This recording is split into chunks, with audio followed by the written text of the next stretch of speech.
July 10th, 1981, Skidmore, Missouri. A man climbs into the cab of his pickup truck after leaving the D G Tavern.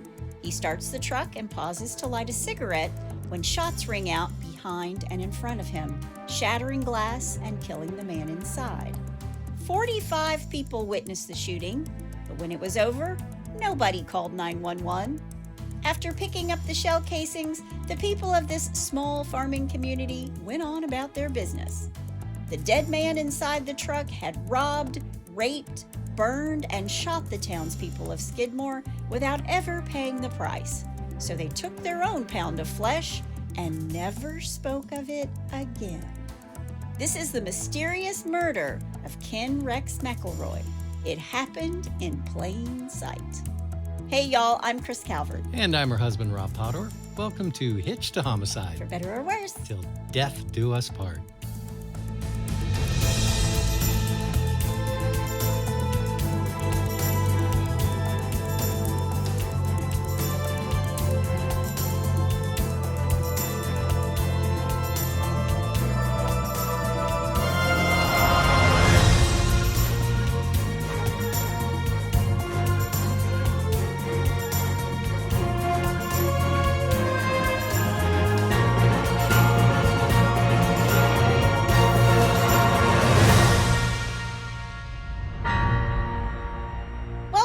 Everybody. Yes, welcome. And for our friends in Quebec, Canada. Go Canada. Yes. Oh, Canada. Maybe that's what I should say.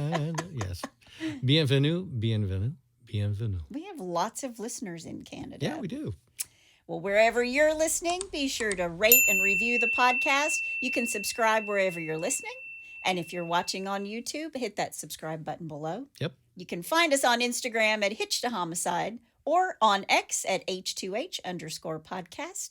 And if you want true crime with us all the time, please join our closed Facebook group, The In-Laws and Outlaws. Go to Facebook and type in H2H In-Laws and Outlaws, answer a few questions, and you're in. So go join. Yes. It's a good crew of true crime-loving folks.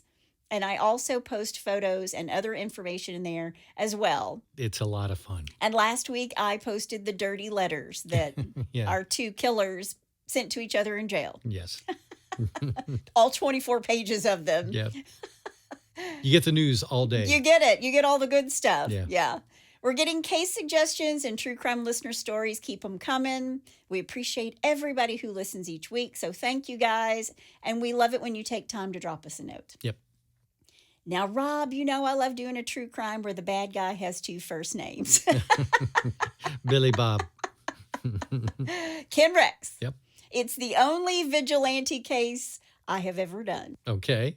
Before we get started, let me thank some sources. BuzzFeed, the Sundance Channel's series No One Saw a Thing, Patch.com, Wikipedia, the New York Times, Nottoway County, Missouri.com, the Kansas City Star, and In Broad Daylight by Harry McLean. It's a great book. It did win the Edgar Award for true crime writing. If you like this story, I highly recommend it. I will have a link to the book and all the other sources in the show notes. All right. Well, you ready? I am. Let's do it.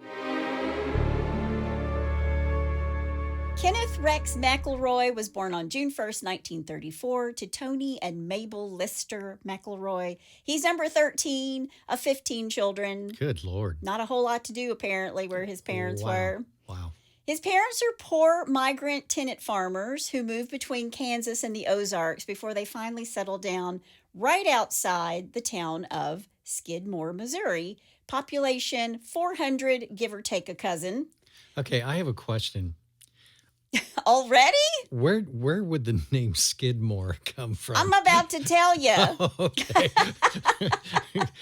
It's the first thing that came into my mind. Gosh. It's a guy thing. It's a guy thing. Yeah, clearly a guy thing. I'm rolling my eyes right now. I haven't even made it through how big the town is where he grows up. So there are 400 people in town when he's growing up there. And today's population is just over 200. Oh, wow. The little town of Skidmore was first settled in 1840 by a man named William Bunton. The town was platted in 1889 when Marine Skidmore officially founded the town All right. and donated 20 acres to the Nottoway Valley Railroad Company. All right. In fact, Skidmore is located in Nottoway County, and a grist mill went up and a railroad went through the town. It was a small town where people did not lock their doors at night. Rob grew up in one of these towns. Yep. I used to live in one of these towns. Yep. Absolutely. And it's not where we live now No. because we lock our doors. Yep. And we live in a nice section, but we still lock our doors. I think small town people lock their doors now. Yeah. It's a different world. It really is. Ken Rex's family was part of the farming community in the area. They weren't from Missouri, they were from Kansas, and Ken Rex resented the people he considered to be more successful than his own family. He was a little jealous. Okay. As a little boy, Ken Rex loved animals, but his father beat that out of him. Wow. There's a story where Ken Rex refused to abuse an animal after his dad directed him to do so, so his dad kept punishing him until he did. Ken Rex is a bully from a young age. Perhaps he learned this from his dad. I was going to say, where did that come from? Yeah. While at school, and by the time he's in 4th or 5th grade, Ken Rex would bully the other kids whose families were parts of these big, successful farming operations. And by 1948, when he's around 14, he starts stealing. He's shoplifting from stores. He's taking lunch money. Wow. In his book, In Broad Daylight, McLean describes Ken Rex as an illiterate bully that both kids and adults were afraid of. Really? Yeah. Wow. And how old was he at this time? 14. Jeez. I already told he's notorious for stealing lunch money from other kids. He would shoplift, and no one would say anything because they were too afraid of Ken Rex. Wow. When Ken Rex is 15, he drops out of school. It's an 8th grade dropout.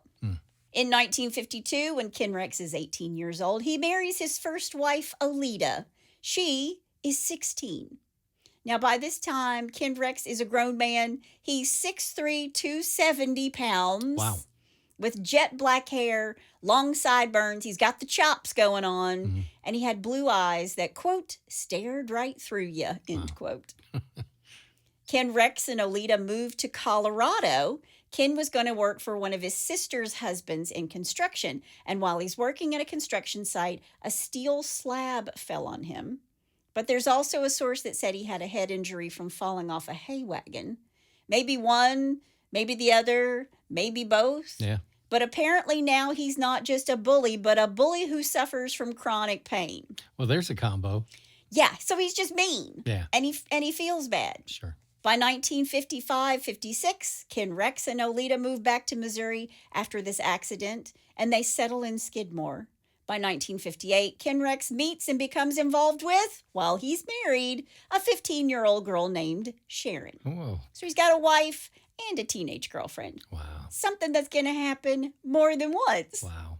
But when he and Sharon get into an argument, he actually shoots her. What? It's non-life threatening, but he shoots her. Gee whiz. And it's then that he divorces Olita and marries Sharon to get out of the assault charge. Okay. Wow. Ken Rex was married a lot, at least 4 times, at least 4 wives, and he fathered somewhere between 15 and 19 children. Ken was busy. Yeah. Wow. What we do know is that Ken Rex liked underage girls. So if you didn't like him for being a thief and a bully, I'm going to give you several more underage reasons to dislike this man. Yeah. Ken Rex was a bully in the greatest sense because he liked to pick on women and people who were easy targets. The weak impala of the herd, that's what we always say. Yep. And apparently there were really no stories about Ken Rex getting into a fight because he always had a gun with him. We're gonna have to a gunfight. So if there was gonna be a fight, there was gonna be a shooting. Yeah. And one local farmer said, quote, "I think Ken Rex simply wanted to be big and important and have people afraid of him when he walked down the street. And he got that. They were," end quote. Yeah. Well, it was something he learned as a child, and it just went into his adulthood. Well, now he's packing heat, too. Yeah. Ken Rex leases farmland near his family's place. Now he's going to be a farmer. Okay. But aside from farming, Ken Rex was also into theft. He liked to steal livestock from other farmers. He sold cattle, pigs, gasoline, grain, alcohol, and even antiques. Did you leave anything off the list? No. Gee whiz. He steals the virginity of several young girls, too. Yeah, he got that covered, too. Okay. Ken Rex is always in trouble with the long arm of the law, although this law enforcement agency has T-Rex arms. T-Rex, he's the meanest, got little arms. That's my joke for the day. That's funny. That's good. Well, Ken Rex, T-Rex. Yeah. K-Rex. K-Rex is charged with a crime on average 3 times a year. Wow. And when it's all said and done, he will be indicted 21 times. Man. Want to know how many times he's convicted? I'm going to say 0. One time. One time. 1. 1? Wow. Hold that thought. Okay. So Ken Rex's second wife, Sharon, is 15 when they meet. And by best estimates, he's then 20. He will regularly beat Sharon, but they did have 2 children. But by the time his second child with Sharon is born in 1960, he has a girlfriend, Sally, who is 13. Oh, gee whiz. Ken Rex is 27 at this point. Oh, man. He moves Sally in with him and Sharon and the 2 babies. Sally will have 3 children with Ken Rex, and in 1964, Ken Rex kicks Sally out of his house. Okay, I got a question for you. I mean, there's statutory rape laws. Yes, but yeah. Didn't it? Apparently not. Oh. She's not pressing charges. She's 13 having his babies and not pressing charges. Not to mention the fact she's living with him and his wife, who he beats. This is so messed up. It doesn't take long for Ken Rex to be bored with Sharon and Sally and all his children, so he found another girl, another underage girl, because also in 1964, he meets Alice Wood. Ken leaves Sharon to move in with Alice. Alice is widely known as Ken Rex's third wife. He abused Alice verbally and physically, and when she gave birth to their son, Alice moved out to live with her mother and stepfather in St. Joseph, which is a little town just over from Skidmore. Okay. Now, Ken Rex is furious that Alice left and took with her his son, so he calls Alice's parents' place and started threatening not just Alice, but the whole family. Ken Rex said he was coming to pick up his son, and if anyone tried to stop him, he would kill him. Good Lord. To which Alice's stepfather told Ken Rex, You can kiss my ass. to kiss my ass. Good for him. So on April 10th, 1972, Ken Rex drove to the house and shot Alice's stepfather in the leg through his living room window. Whoa. Yeah. Gee whiz. Ken Rex is arrested on assault charges, but Alice's stepfather would need to testify to make the charges stick. And in order to keep him from testifying, Ken Rex began threatening and bullying the family. He told the stepfather he'd shot that he would kill his entire family if he testified against him. I'll kill you. I'll kill all of you. Jeez. Ken Rex would follow Alice's stepfather around town and inside his home. He would sit outside in his truck for hours just watching the family through the window. Then one night after these two have a verbal altercation at a bar, Ken Rex threatened Alice's stepfather and put a shotgun in his face. Yeah. Alice's stepfather dropped the assault charges the very next day. Yeah, I guess I would too. If I had a maniac pointing a shotgun into my face. All right, you yellow-bellied sidewinder. This isn't the 1800s. I This know. is 1970 into 1980, Wow. but it seems like it's the Wild West in Missouri. Well, I was just thinking that exact same thing when you were talking earlier. I'm like, what year is this? Yeah. Yeah. But even after all of that, Alice moved back in with Ken Rex and she took her baby boy with her.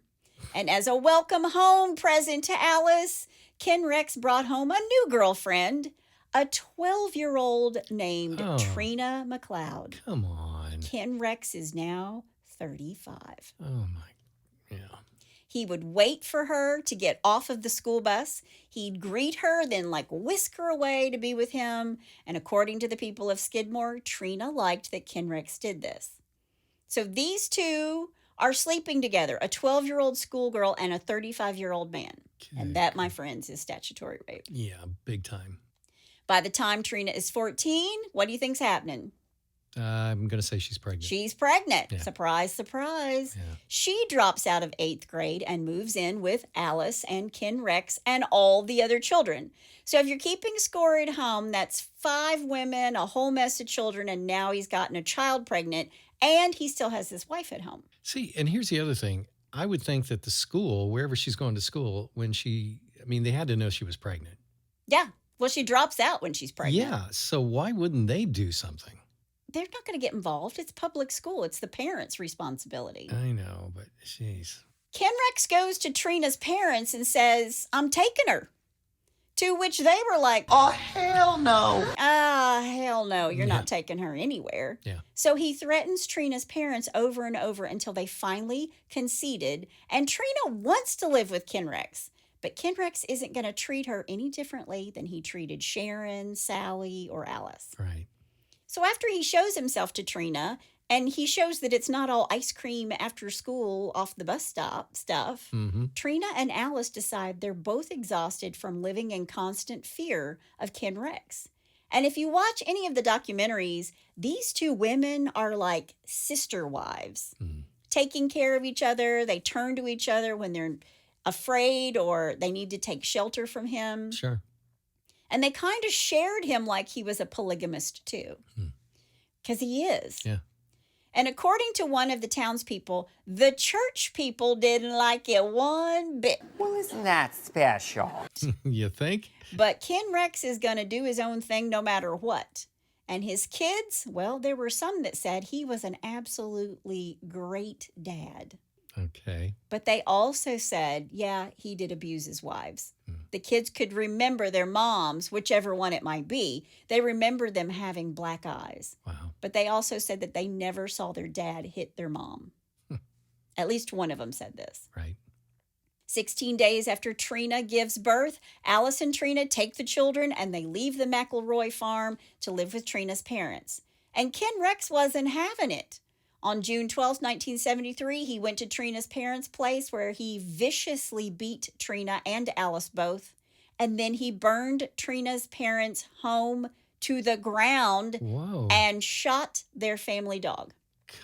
Yeah. See, now you've crossed the line. Good dog.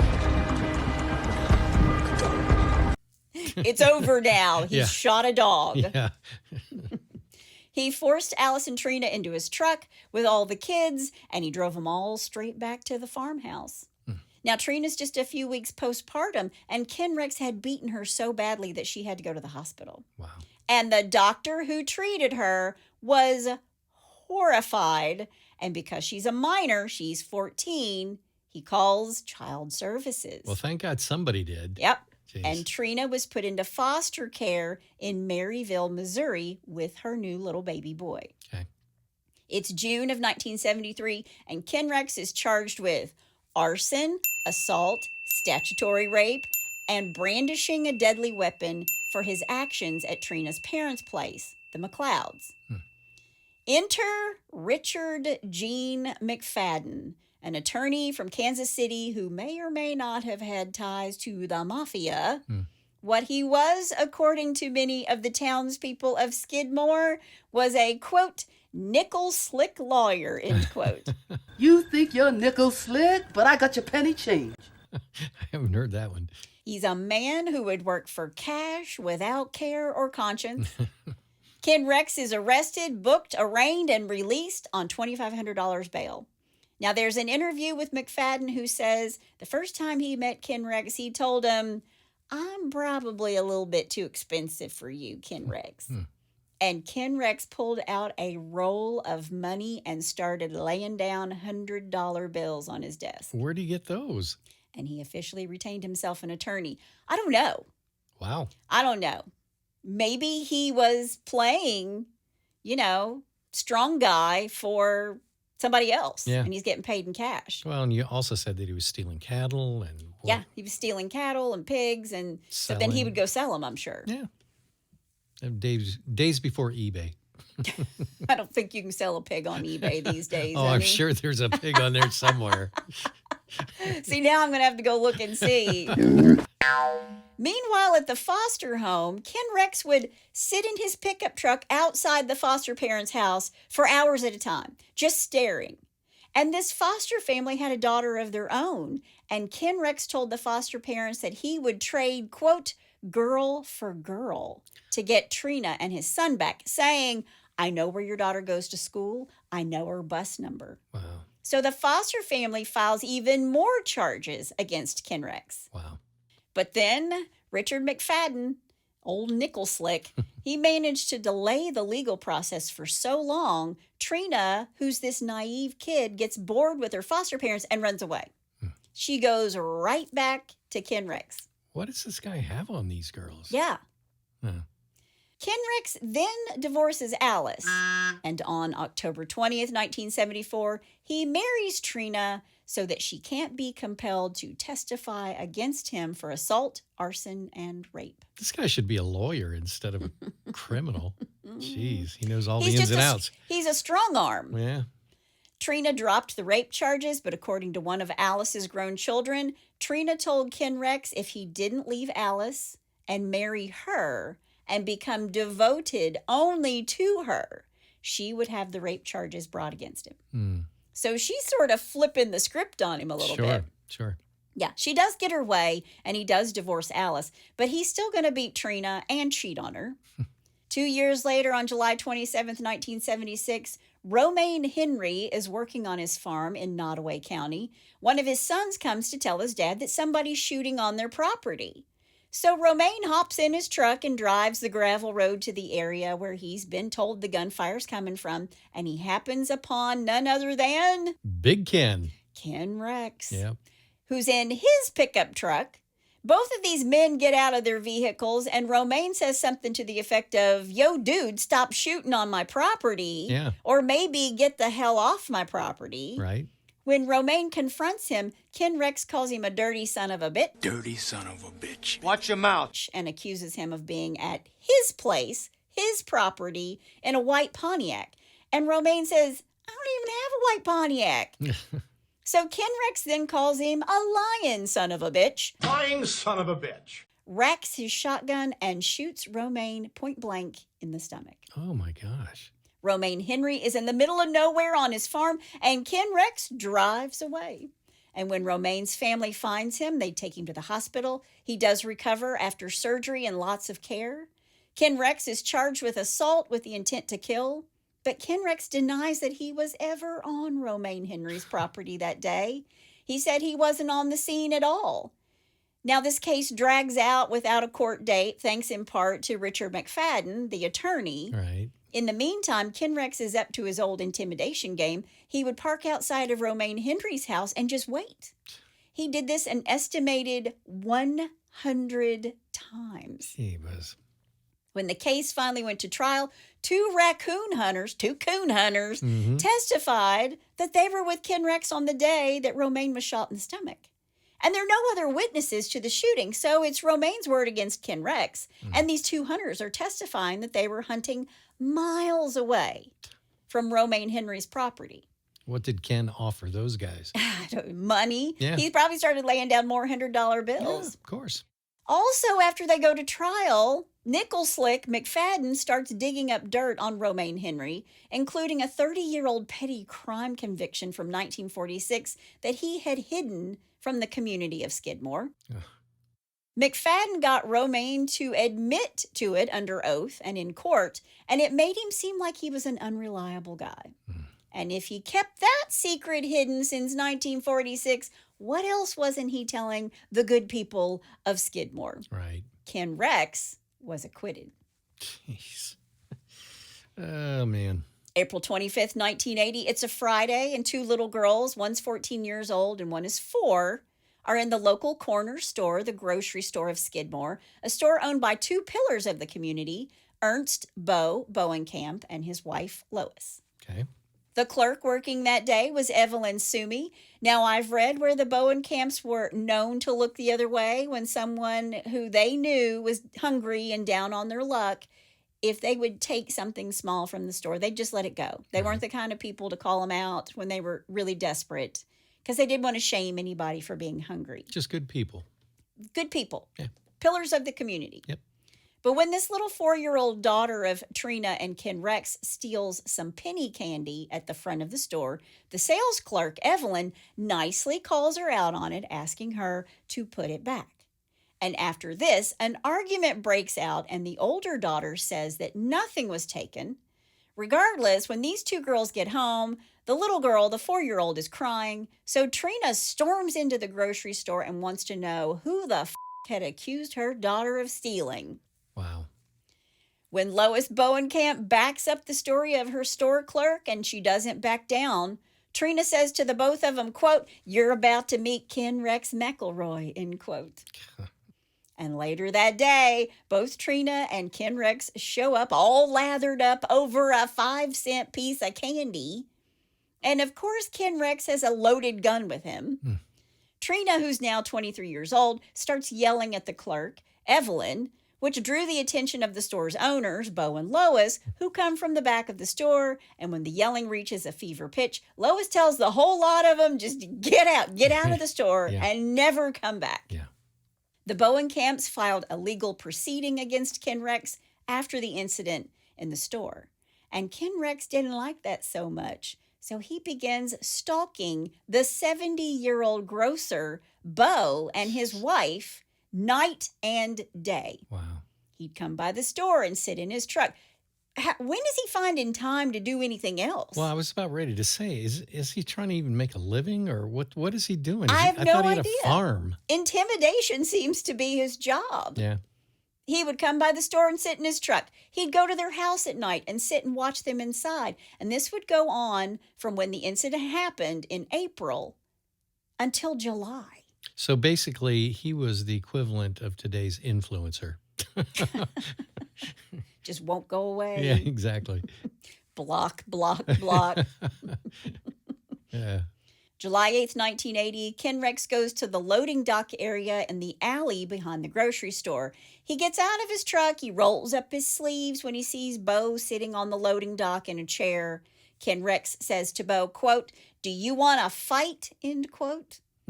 To which Bo replies, quote, "I got no reason to fight," Yeah. end quote. Wow.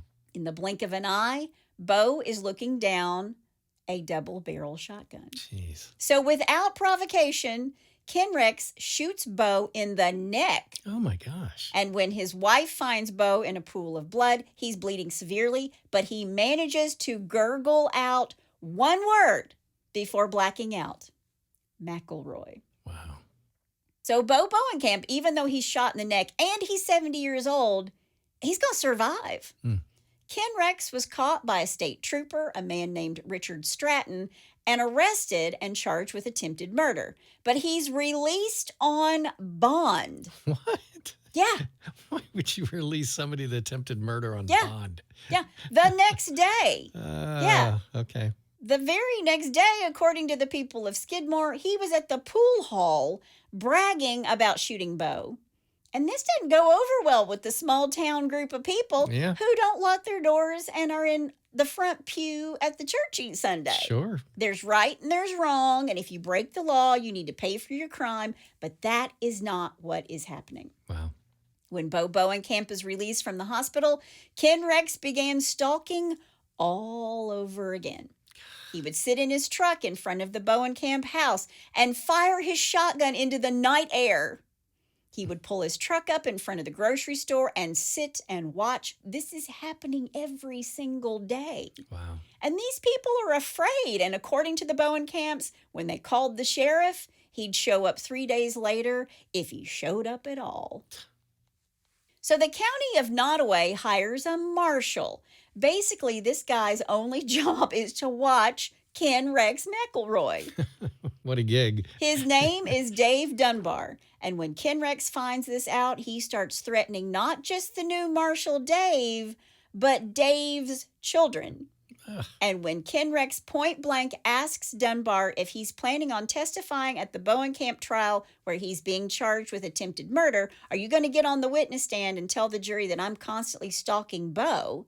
Dave says, yeah, it's my job. Yeah.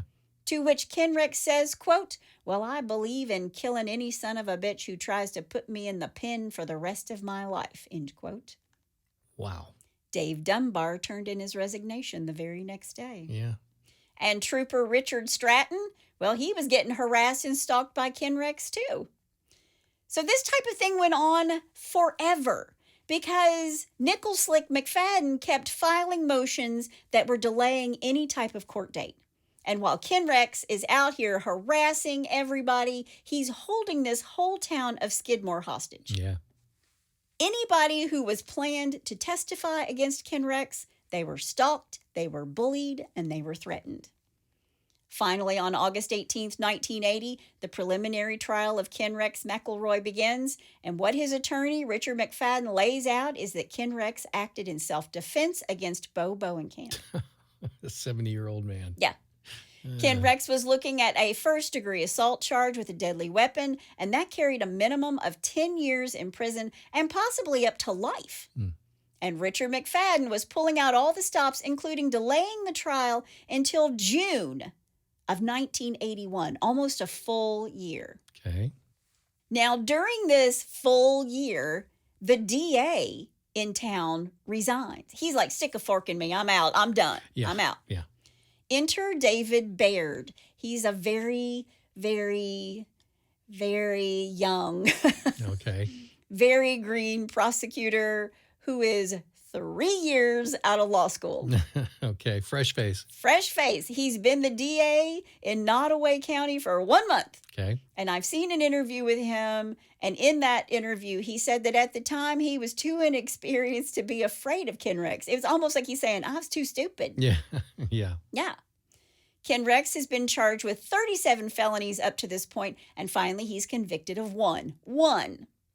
At trial on June 25th, 1981, Ken Rex is convicted of second-degree assault, and he is sentenced to 2 years, which was a punch in the gut to all the people he'd harassed and bullied and shot at. Of course. And had their livestock stolen and their gas stolen and their grain. Yeah.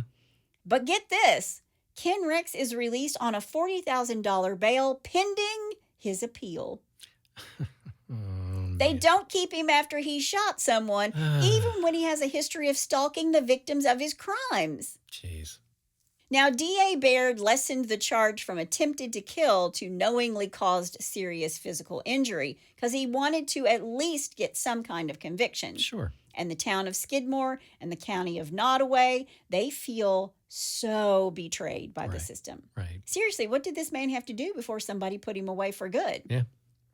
When he's released on bond, here's what Ken Rex had to say, quote, "The jury convicted me and they gave me 2 years, but I'll tell you what, I'll never go to jail. I'll appeal it and get off. I've been fighting the law since I was 13, and I'm damn near 50 years old. I've been arrested over 53 felonies, and this is the first one I ever lost," end quote.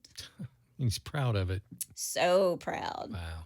After his release on June 29th, just days after he's let out on bail, he strolled into the town's bar of the D G Tavern. It was owned by a man named Del Clement, a known cowboy, like a gun-toting, rootin', cowboy kind of guy. The high-riding, rootin', tootin' cowboy hero of all time. You look in the dictionary and there's this guy's Picture of Del. Yeah. Del's family, the Clements, were just like the Bowenkamps. They were pillars of the community. Now, Rex walks into this bar. He's holding a rifle with a bayonet attached. What? He sits in the corner of the bar and watches everybody. He proceeds to make graphic threats about what he's going to do to Bo Bowenkamp. He was still the arrogant goon he'd always been. Yeah. He waved the gun around inside the bar, saying that he was going to finish off Bo Bowenkamp. Now, several people inside the bar witnessed this tirade, and they called the DA, who revoked Ken Rex's bail.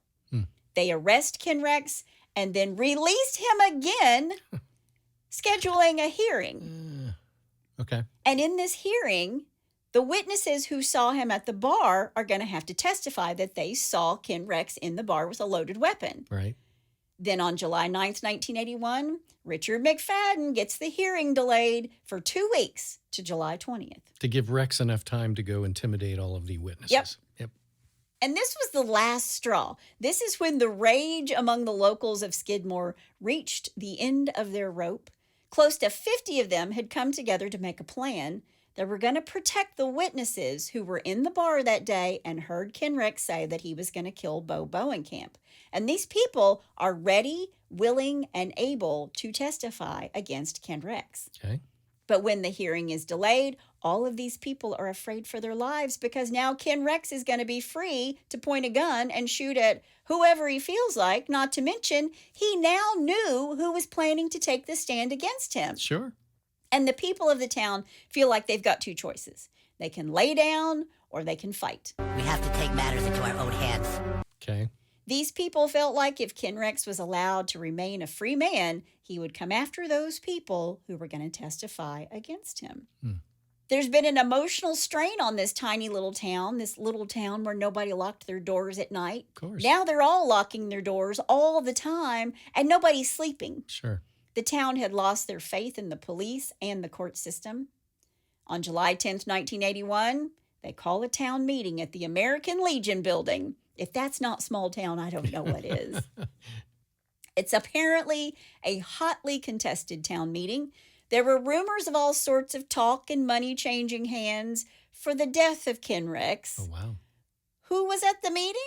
Well, not the town minister. He was in Boulder, Colorado. Right. Not Bo or Lois Bowenkamp. Want to know who was there? Romaine Henry. And the Nottoway County Sheriff, Dan Estes. Okay. He's also there. Okay. The mayor of Skidmore, yep, he's there too. These people at the town meeting are asking the Sheriff Estes what they can do to keep Ken Rex from harming Bo or anybody else for that matter. Kind of reminds me of the town meeting in Blazing Saddles. It's a little bit like that. Ruff, ruff, ruff. Dr. Samuel Johnson's right about Olson Johnson's being right. Sorry. Mr. Johnson makes a good point. Oh, man. It's not as much fun at this town meeting. Yeah, I was going to say. They're upset because the law is failing them and their DA is getting outmaneuvered by the city slicker Richard McFadden. And they want to know legally what we can do to keep Ken Rex in check. We don't want to break the law. We just want to bend it as Just far want as to we can. bend it, yeah, till it almost breaks. Yeah. Quote, we simply felt that the system had failed us. We all know what McElroy was like, and there he was again and again. It seemed like nobody could stop him, end Right. quote. Yeah. The official word from Sheriff Estes was that they could form a neighborhood watch. A neighborhood watch to make sure that our community stays safe. Was that in air quotes? You all can patrol the neighborhood. Wink, wink, wink. Yeah. Now, while this meeting is taking place, someone comes running into the Legion Hall and says, hey, Ken Rex is over at the D G Tavern with Trina. He's sitting at the bar and he's drinking. Okay. Now, officially, Sheriff Estes tells the whole lot of them, don't you go trying to start something. That was also in air quotes. Well, the report said he instructed the assembled group not to get into a direct confrontation with Ken Rex. All right. That's where we go riding into town. Whopping and a whooping. Ever living thing. Which means, don't y'all go over there and try and start something. Yeah. But these people are concerned about the welfare of those who had signed statements concerning the bond revocation hearing. Right. And these people stood up for themselves thinking they were helping to keep Ken Rex in jail until his appeal. So what was Ken Rex planning on doing to them? Right. And after Sheriff Estes gives his warning, he hightails his ass out of town in his cruiser. He says, see ya. Yeah. I know nothing. Yeah, he says to them, don't go over there and start anything. Yeah. All right, I'm leaving town. Yeah. The people of Skidmore decide they'd had enough. And about 45 of them go to the tavern. Now, there aren't any pitchforks and fire torches. Take your torches and go! But this is the kind of scene it is. That's exactly what I was thinking. The bar fills up with people like to the brim. According to Trina, everyone was getting free beers and celebrating something. Like they're in there high-fiving and drinking. And Ken Rex and Trina aren't getting anything free. Yeah. They surrounded Ken Rex, shouting at him that they'd had enough and that his days were numbered. This according to Trina. Trina also said it was odd because there were never that many people inside the tavern at one time. Trina's drinking a soda, by the way, and Ken is drinking a beer. Mm-hmm. When he's finished, he buys a 6-pack of beer and some Rolaids. I thought that was funny. And he and Trina get up from the bar without saying a word. They push their way through the crowd to the exit. The group outside the tavern had grown, Wow. and they're jeering at them as they leave the bar. I also read that people filed out behind Ken Rex, single file. Wow. One by one, they file out. This is getting exciting. As soon as the two of as I'm drawing you in with my storytelling, I honey. know. As soon as the two of them walk out the door, Trina and Ken Rex climb into his pickup truck. According to Trina, people were just walking around the truck staring and laughing.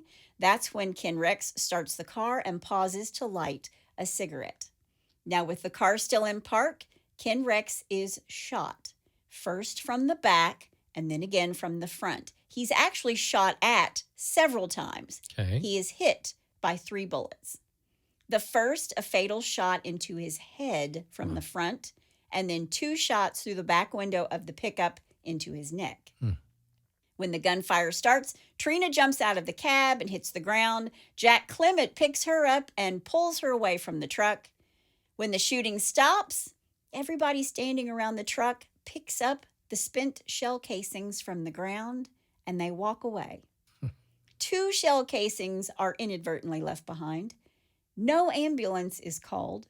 Ken Rex McElroy is dead. His foot is lodged on the accelerator while the truck is in park.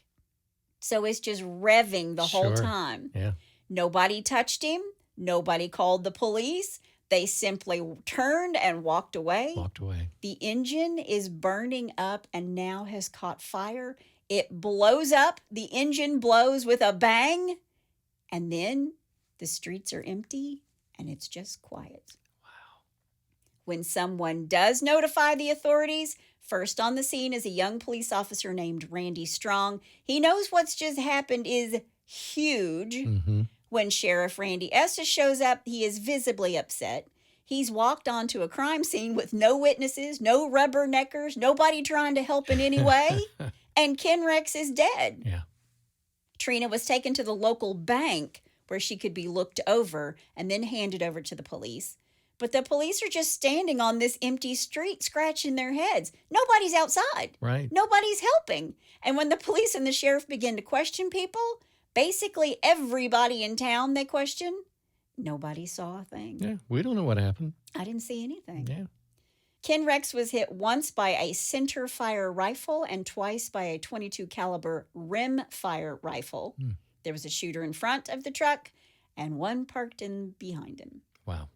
Police start doing their job. Who had motive? Well, basically the entire town. Yeah, exactly. He bullied and threatened everybody at one point or another. It was a media sensation. A man was shot in broad daylight and no one in the entire town says a thing. Reporters came from around the world to crack the case. Every single one of them thought, I'm rolling into this little podunk town with their Barney Fife police force. He's got 1 bullet in his gun. Who don't know anything about small town behavior. Yeah, and, I'm coming in with my big city journalism degree and my camera crew. Yeah. I'll get him to talk. Nope. Not a word, not a peep out of anybody. Guess what, pal? Yeah, they were sticking together like glue. Yeah. But then, 1 week later, on July 18th, 1981, Trina is ready to talk. And she's got Nickel Slick McFadden by her side. She speaks to the press, telling them when the shooting started, a man told her to stay in the car because they wanted to shoot her too. Not that she was pulled from the car, from the truck. Okay. Trina tells the reporters that she knows who killed her husband. She tells the press that she's told police who it is, and they haven't done anything. She tells them all that she's leaving Skidmore with her children, that they're not safe there, and they're leaving for an undisclosed location. Okay. Trina tells the press she has no idea why anyone in town would want to do this to her husband. Because he was such a great guy. And Alice Woods comes forward, Ken Rex's third wife, to say, quote, Ken was totally different from the way they are saying he was now. Oh, he was wild, but he wasn't guilty of all those things they say. He was honest and generous. I never knew him to steal anything ever, end quote. Okay. Yeah. That's like, what is that, Stockholm Syndrome? Yeah. Yeah, exactly. Trina said in this same interview, quote, the police officers were always hassling him. They'd accuse him of anything, even things I know he didn't do because I was with him. They just wanted him because he wouldn't kneel down to them, end quote. Jeez. Okay. So who is the one person Trina says killed her loving and honest husband, Ken Rex? Well, it's Del Clement, the real cowboy who was an owner of the D G Tavern. Okay. To which Del said, oh, hell no. No, it wasn't me. Yeah. And no charges were brought. And what I haven't told you is that there was some bad blood between the Clement family and Ken Rex. And here's the beef. Ken Rex was bad for business.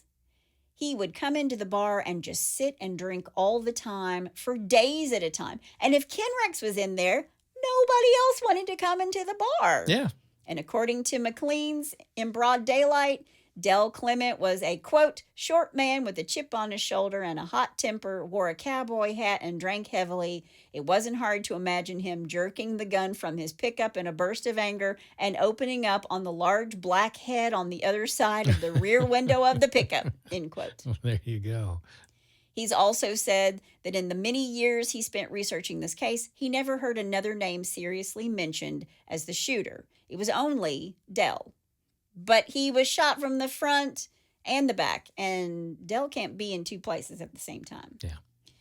But who can corroborate this? What about the 45 people that witnessed the murder? Right. Did they see Del? Yeah. No. No. Only Trina saw that. Right. Trina, who he used, beat, and abused. When no one talks, the major case squad asks for a coroner's inquest, which is just like a mini grand jury of 6 people to hear the testimony. More than anything, it was a way for independent individuals to talk without worrying about being a snitch because these records are sealed just like a grand jury. But they believed Trina, and this was a jury made up of people from Nottoway County. And at one point, the major case squad did have another witness who was ready to testify, but the next day he had himself an attorney. He recanted the entire story, and why? Well, while he'd been talking to the authorities and given his testimony, his fence had been cut and all of his cattle were taken. No more talking. He was done. Wow. So the coroner's inquest comes up empty-handed. Nobody believed Trina and no charges were filed. And DA David Baird knows if the evidence can't sway 6 people of a coroner's inquest, how would he ever sway a 12-member jury? Right. So Baird uses a grand jury. On January 10th, 1982, 6 months after Ken Rex is gunned down, the grand jury meets, but DA Baird is having trouble because no one will talk, and the grand jury ends with 0 indictments. They obviously didn't believe Trina. Right. And since grand juries are totally secret, the press still has nothing to report other than there were no witnesses to the crime and therefore no case. Yeah. So Trina and McFadden then call the FBI, claiming that the local law enforcement is working with the people of Skidmore to cover up the murder of Ken Rex. And 10 months later, the FBI shows up in little old Skidmore, Missouri. Now, remember, everybody from Morley Safer from 60 Minutes to the BBC in London have tried to interview these people in Skidmore, and they've never gotten anywhere. Okay. Up steps Robert Ulrich, chief federal prosecutor of Western Missouri. Between him and all the FBI agents dressed not in suits, but in jeans and flannel. Trying to fit in. Trying to fit in. The people of Skidmore think they're all a joke. Yeah. The federal prosecutor, Robert Ulrich, subpoenas all the people in the town, anyone who was in town during the murder. And these people are obligated to respond by showing up, but not a one of them cracked. Nobody said a thing other than they didn't see anything. Right. So the feds start looking at Sheriff Estes, Was he guilty of conspiracy? Well, a little information about Sheriff Estes. He and his twin brother Lanny were both born and raised in Skidmore, and there were people who have in later years come out and said that Sheriff Estes was just as bad as Ken Rex. They were both bullies. Wow. The sheriff has freely admitted that he was at the meeting at the American Legion that day. He said he went back to his car and headed to Maryville and turned around and came back as soon as dispatch called to say that Ken Rex was dead. There are others who said that he was waiting right outside of the town. Like he left that meeting and drove outside of the town, and he was just waiting there for it to happen. Gotcha. There was a woman who lived in Skidmore at the time who said she saw Danny Estes on top of a roof. That's the sheriff, and that he took the first shot. This time, there was a federal grand jury. From the medical examiner's report, they know that Ken Rex was shot 3 times, but they only had the shell casings for 2 of the bullets. Mm-hmm. The FBI subpoenas every single citizen in Skidmore, and some people would be on the verge of cracking, and then they'd say, I'd like to think about these questions you're asking me. They'd go home. They'd come back the next day and say, nope, I didn't see anything. Now, all these people appear before a grand jury in Kansas City. They're asked, what did you see to your right? What did you see straight ahead? What did you see when you looked left? And they all said, I never looked to the left, except 3 people who looked to the left and saw the shooter. Now, remember, you can be charged with perjury if you lie to the grand jury. You can be prosecuted, unless you're in Congress. Yeah, exactly. Yeah. When they ask all these people how many eyewitnesses, I don't know. How many people were on the street that day? I have no idea. I don't know. The FBI thought it would be a cakewalk, but the evidence indicated that no federal crime occurred. Okay. And on September 20th, 1982, it's all over. They didn't charge anybody. The sheriff is off the hook. The whole case is kicked back to the local level.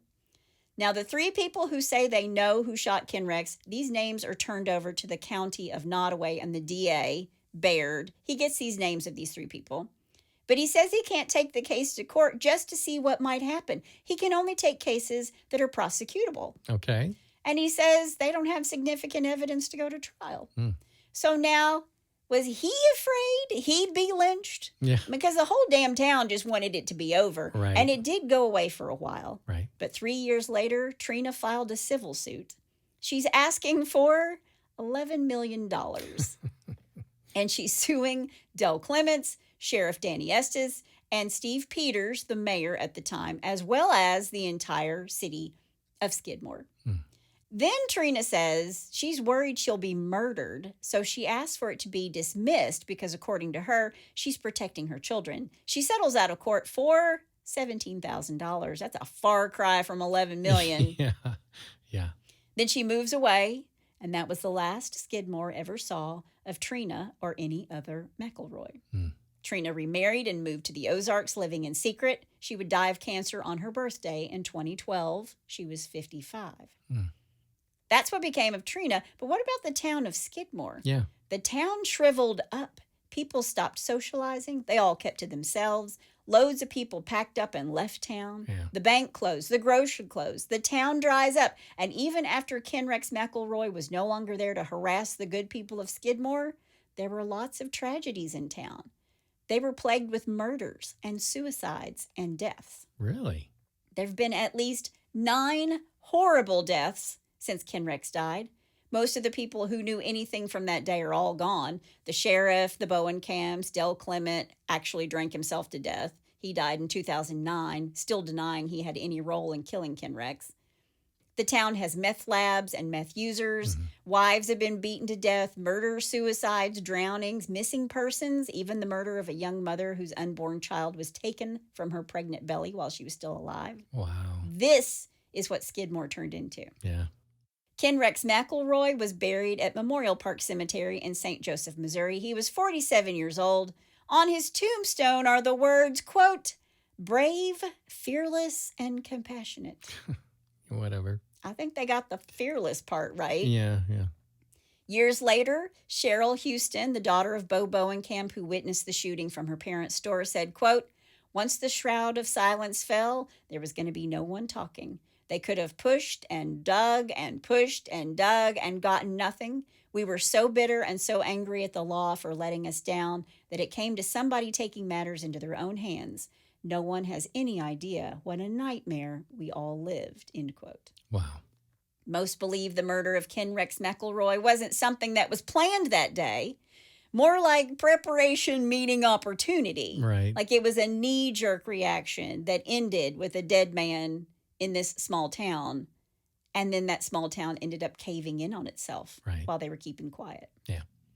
But that is the story, the mystery of the murder of Ken Rex McElroy. And it is an unsolved murder still. And that's all I have to say about that.